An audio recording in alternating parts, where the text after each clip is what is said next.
Are they mocking us? Grand Commander Crax's third eye twitched as he stared at the holographic message hovering above his war table. His massive claws, designed for tearing through battle-grade armor, now delicately held what appeared to be a paper invitation decorated with cartoon images of something called a grill. "Supreme One, this has to be a trap." General Vauxhall slammed his titanium-reinforced fist onto the table, causing the ancient skulls of conquered species to rattle. The humans dare to invite the galactic scourge, the devastators of 1,000 worlds, to what does it say, a backyard barbecue? Crax's antennae quivered with a mixture of confusion and curiosity. The invitation, transmitted across 17 quantum channels and bypassing their most sophisticated security protocols, was printed on what appeared to be construction paper with glitter. It read, "Hey neighbors, the Hendersons cordially invite you to our annual summer BBQ. Bringing a side dish is appreciated but not required. BYOB.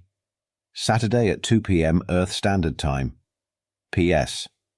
We know you guys are up there, and honestly, the whole mysterious, threatening shadow over humanity thing is getting old. Come down and have a burger." "They used Comic Sans font," whispered Lieutenant Raz, the youngest of the Warrior Council, his voice trembling with a mixture of horror and awe. Not even the Zorgax Empire, at the height of their madness, dared to be so casual. The war room fell silent. 12 of the most feared warriors in the galaxy, representatives of a species that had conquered solar systems through sheer intimidation alone, found themselves completely stupefied by an invitation to what their databanks identified as a primitive food-cooking ritual. "Send in the threat assessment team," Crax commanded, his voice echoing through the chamber. "I want to know everything about these Hendersons." 3 hours later, the results only deepened the mystery. The Hendersons were, by all accounts, perfectly ordinary humans. Tom Henderson worked in something called middle management at a local insurance company. Lisa Henderson taught 3rd grade and ran a moderately successful social media account about succulent plants. Their threat level was categorized as so minimal it's almost impressive. "This," Crax declared, rising to his full 12-foot height, "is either the most elaborate trap ever conceived or something far more terrifying. Ready my personal warship. We're going to this barbecue." General Vauxhall's scales shifted from their usual intimidating red to a concerned purple. "Supreme One, you can't be serious." "Oh, but I am," Crax replied, studying the RSVP card that asked him to check a box, indicating how many guests he'd bring and if anyone in his party had dietary restrictions. "And Vauxhall, bring that 7-layer dip you made for last year's conquest celebration. We can't show up empty-handed. That would be rude." The flagship of the Galactic Scourge, a vessel that had cast shadows over countless civilizations, now hovered awkwardly above 42 Maple Street, trying not to scorch the Hendersons' recently manicured lawn. Crax peered through the view screen, his mandibles clicking nervously as he observed humans in what appeared to be shorts and flip-flops. "They're exposing their legs and their toes," Lieutenant Raz gasped, clutching his plasma rifle. "Is this some kind of power move?" The landing ramp descended with its usual dramatic fog effect, accompanied by the traditional screech of tortured souls, a sound that had made entire species surrender on the spot. A child licking an ice cream cone glanced up briefly, then returned to her dessert, thoroughly unimpressed. Crax led his warrior council down the ramp, their ceremonial armor gleaming in the afternoon sun. They had chosen their most intimidating battle gear, complete with skull ornaments and flame-throwing capabilities. The effect was somewhat diminished by General Vauxhall struggling to balance his 7-layer dip while managing his war staff. "Hey there, you guys must be the Crax bunch." Tom Henderson waved from beside his grill, wearing an apron that read, "May the Forks be with you." His smile remained unwavering even as 12 of the galaxy's deadliest warriors towered over him. "Love the armor, very retro-apocalyptic, beers in the cooler, help yourselves." Lisa Henderson emerged from the house carrying a plate of deviled eggs. "Oh good, you found us. Sorry about the parking situation. The Wilsons next door are having their driveway repaved, so the street's a bit cramped. Hope the mothership found a good spot. Crax's tactical training had never prepared him for this level of casual friendliness. His species had protocols for planetary subjugation, deep space combat, and even first contact scenarios. They had nothing for small talk about parking. "We bring offerings," Crax managed, signalling to Vauxus, who proudly presented his dip. "Oh my gosh, is that 7-layer dip?" Lisa's eyes lit up. "That'll go perfect with my corn chips. Though fair warning, Jenny from 2 doors down also brought her famous guacamole, so there might be some friendly competition." The Warrior Council exchanged alarmed glances. Competition? Already? They hadn't even unpacked their ceremonial battle axes. More humans began approaching, each carrying dishes and wearing expressions of genuine curiosity rather than the usual terror. A man in cargo shorts and a Hawaiian shirt actually patted Raz on his armoured shoulder, nearly causing the young lieutenant to activate his defensive spines. "Nice costume, dude. Very Comic-Con." The man grinned. "I'm Dave. Say, you guys catch the game last night?" Crax watched in mounting confusion as his fearsome warriors were gradually surrounded by humans clutching paper plates and plastic cups, asking questions about their awesome makeup and whether they preferred their burgers medium or well done. His third eye spotted at least 3 different humans trying to take selfies with his honor guard. "Supreme One," General Vauxus whispered urgently, "I believe we're being subjected to some form of advanced psychological warfare. The humans appear to be mingling with us." Before Crax could respond, Tom Henderson approached with a spatula in one hand and a beer in the other. "So, Crax, buddy, ever grilled before? Want to learn? I've got a spare kiss the cook apron that might fit over your exoskeleton."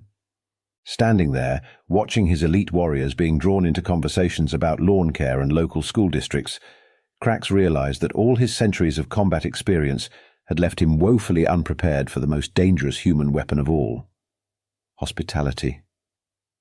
"This is what you call a weapon?"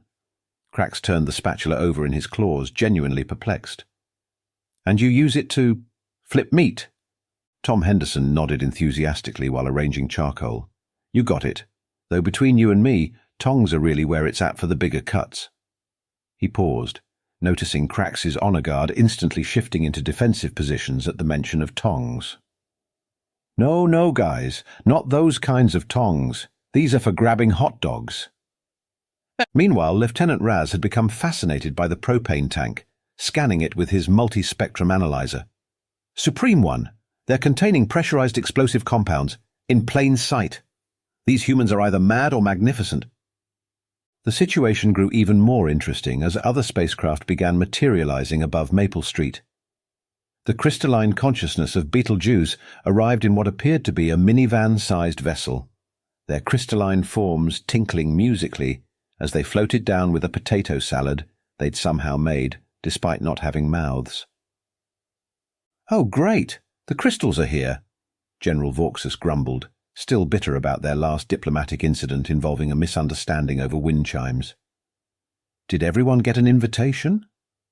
"Not everyone," Tom replied cheerfully, lighting the grill with a flourish that made several warriors flinch.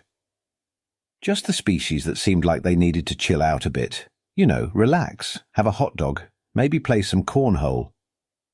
The swarm consciousness of Proxima Centauri showed up next. Thousands of tiny floating orbs arranging themselves into the shape of a humanoid carrying what appeared to be cupcakes. "We brought dessert," they announced in perfect unison, which was somehow more unsettling than their usual battle cry.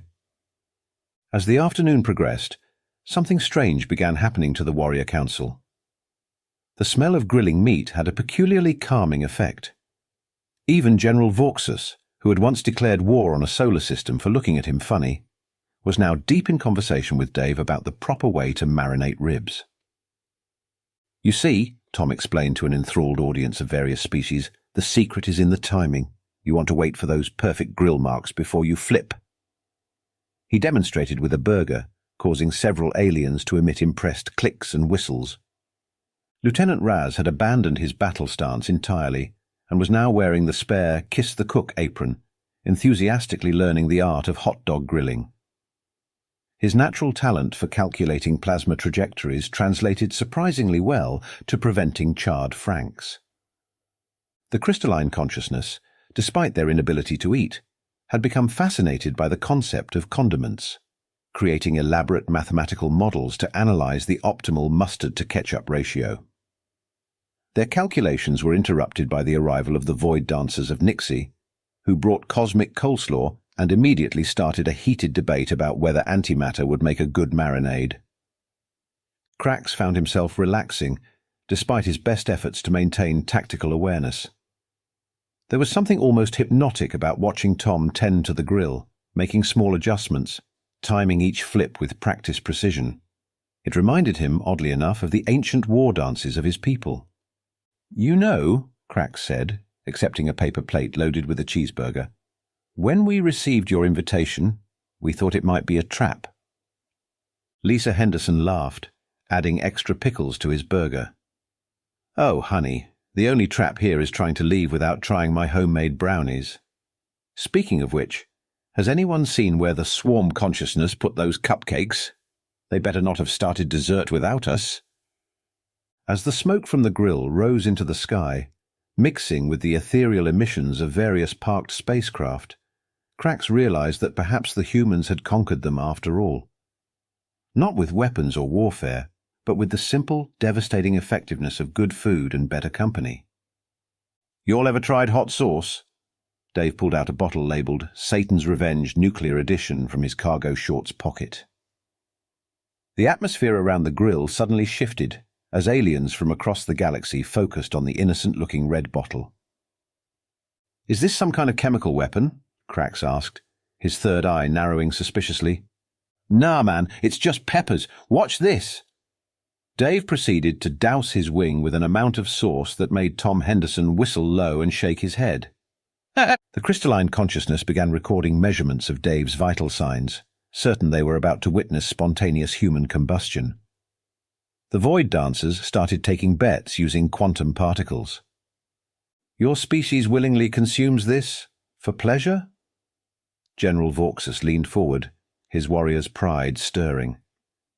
"We once used similar compounds to break sieges on fortified planets." Dave grinned, sauce dripping from his wing.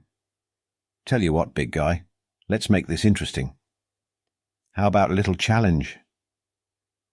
And that's how the galaxy's most feared warriors found themselves seated around the Hendersons' patio table, surrounded by chanting humans and aliens alike, preparing to participate in what Dave called the Wing Challenge of Doom. "Remember," Tom announced, now wearing a referee's whistle around his neck. "Last one to reach for their beer wins. And no using your species' natural defense mechanisms. Looking at you, swarm consciousness." The tiny orbs buzzed in disappointment, deactivating their heat dispersal fields. Lieutenant Raz, still in his Kiss the Cook apron, went down first. One bite into a wing slathered with ghost pepper genocide sauce, and all 3 rows of his teeth started smoking. He dove headfirst into the pool, creating a small tidal wave that nearly washed away the crystalline consciousness's potato salad. The competition narrowed down to Crax, General Vauxhall, and surprisingly, Lisa Henderson, who kept dabbing her mouth delicately with a napkin between bites of wings that could probably violate several intergalactic weapons treaties. "My great-grandmother was from Thailand," she explained, causing several aliens to quickly make notes about investigating this Thailand and its apparently fireproof inhabitants. The impromptu hot wing challenge seamlessly transitioned into what humans called a beer-drinking contest, when someone noticed General Vauxhall had an impressive ability to consume liquids through his gill slits. Chug, chug, chug! The combined voices of humans and aliens created a surreal chorus as Vauxhall went head-to-head with Dave, who was proving that a career in middle management had prepared him surprisingly well for competitive drinking. The swarm consciousness attempted to participate, but was disqualified for splitting into individual orbs to share the load. The void dancers served as judges, using their mastery of space-time to ensure accurate measurements, though their rulings became increasingly wobbly as the evening progressed. Then someone, probably Dave, connected their phone to the outdoor speakers. "What is this rhythmic auditory assault?" Crax demanded, only to find himself involuntarily swaying to the beat of Stayin' Alive. "This," Lisa Henderson announced, already moving to the music, "is where the real party starts." The resulting dance-off would be talked about in galactic legends for centuries to come. The crystalline consciousness discovered they had a natural talent for disco, their faceted bodies creating impressive light shows. The void dancers lived up to their name, though their movements occasionally violated several laws of physics. Lieutenant Raz, still slightly singed from the hot wings, revealed himself to be surprisingly adept at something called the robot, which humans found hilarious for some reason. The swarm consciousness attempted breakdancing by forming themselves into various spinning shapes, creating what looked like a cosmic kaleidoscope. But it was General Vauxus who shocked everyone. The fearsome warrior, destroyer of worlds, scourge of 7 star systems, had apparently been harboring a secret talent for the electric slide. His perfect execution of the moves, while still in full battle armor, drew cheers from across species lines. "The humans possess power we never imagined," Crax muttered to himself, watching his elite warriors attempt to learn the Macarena. The swarm consciousness had divided themselves into backup dancers, creating tiny, synchronized dance routines in mid-air. "More like we know how to have fun," Tom said, appearing beside him with another plate of wings. "You know, you've got some pretty sweet moves yourself. Want to show everyone your take on the YMCA?" Before Crax could protest that such activities were beneath the dignity of a Supreme Commander, he found himself in the middle of the makeshift dance floor, his forearms making him particularly well suited for the iconic moves. The party reached its peak when the combined stomping of dancing aliens registered on local seismic monitors. A nearby university's astronomy department reported unusual phenomena, only to be told by a slightly tipsy Lisa Henderson over the phone that it was just the void dancers getting down to uptown funk. Crax, watching his warriors bond with humans over spicy food, beer, and questionable dance moves, realized that perhaps their species had been going about conquest all wrong. Why dominate through fear when you could win hearts, minds, and apparently digestive systems through the power of a really good barbecue? As the sun began its lazy descent, Tom Henderson unveiled what he called backyard games, though to the Warrior Council they looked suspiciously like combat training exercises. "So you throw this bag of corn at that hole?" Crax held up a cornhole bag, scanning it for hidden weapons. "And this achieves what tactical advantage?" "Points," Tom grinned. "First to 21 wins, though watch out for Lisa, she's got a mean throwing arm." The revelation that humans had developed a projectile-based scoring system sparked immediate interest among the warriors. Within minutes, the backyard transformed into an impromptu tournament arena, with species from across the galaxy competing for cornhole supremacy. The crystalline consciousness struggled initially, their geometric forms not well suited for throwing. They compensated by calculating precise trajectories, turning each toss into a mathematical equation. The swarm consciousness was banned after attempting to carry the bags directly to the hole, arguing that technically they were still throwing them. Then, young Tommy from next door showed up with water balloons.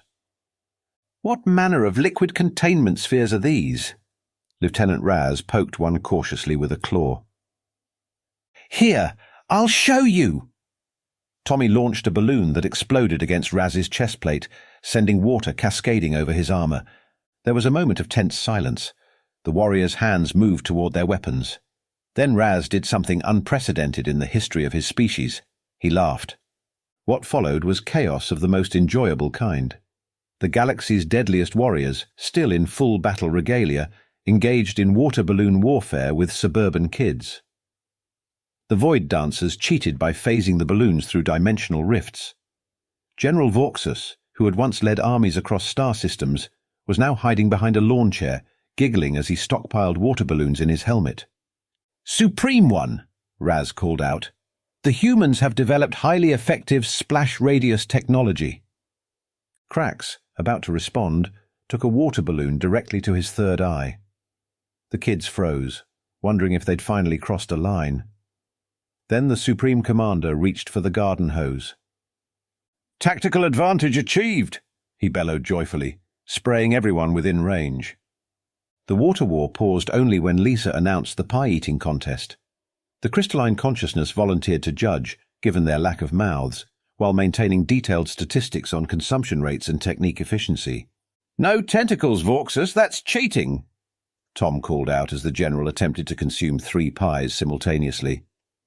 The swarm consciousness formed themselves into a pie-eating formation, but were once again disqualified for splitting the task among multiple entities. They consoled themselves by creating elaborate aerial displays of the ongoing competition. As the games continued, boundaries between species blurred. Warriors who had spent centuries perfecting the art of intimidation now argued good-naturedly about proper cornhole technique with suburban dads. The void dancers taught the neighborhood kids how to create small, controlled temporal anomalies for optimal water balloon targeting.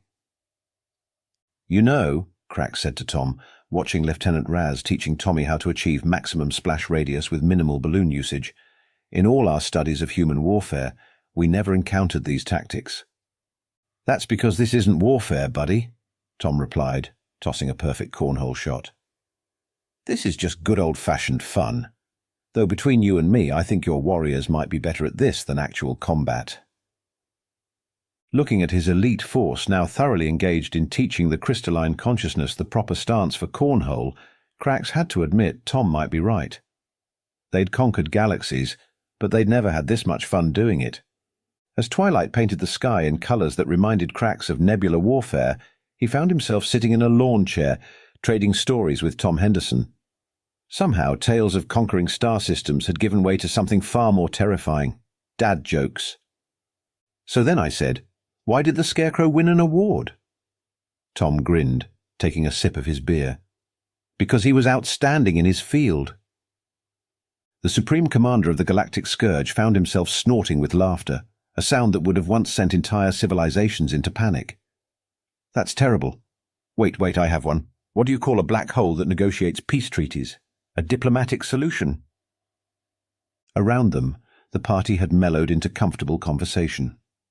General Vauxus, still wearing his sauce-stained kiss-the-cook apron over his battle armor, was exchanging recipes with Lisa.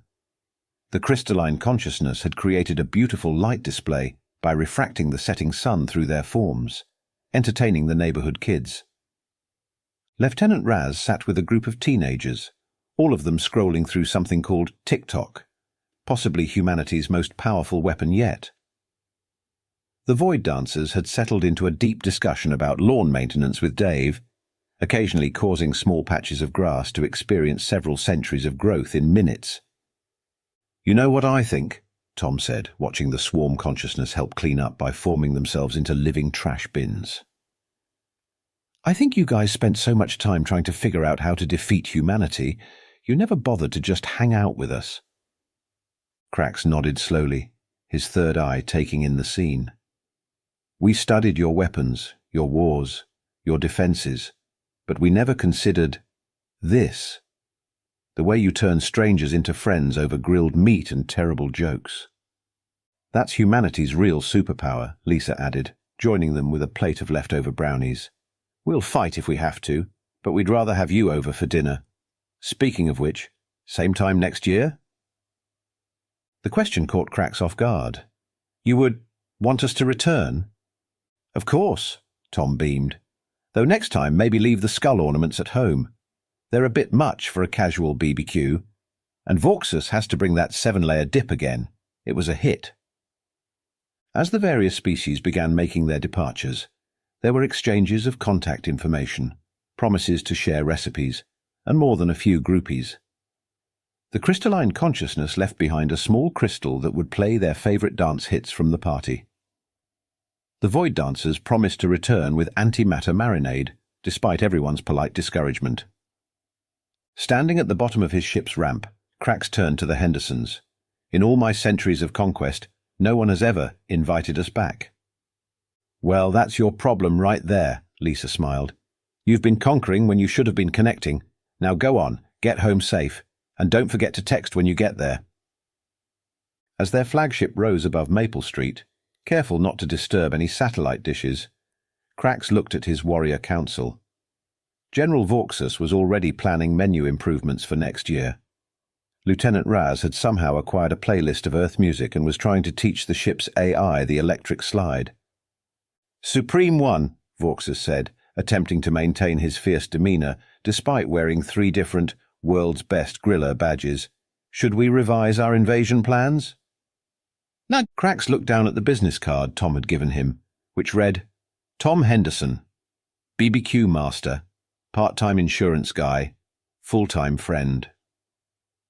"No, Vauxhall, cancel them entirely. Send word to the Empire.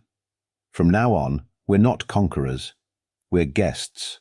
And someone needs to figure out how Tom makes those ribs, because they were honestly better than any weapon we've ever encountered." As the ship disappeared into hyperspace, Lisa Henderson looked up at the stars, already making notes for next year's guest list.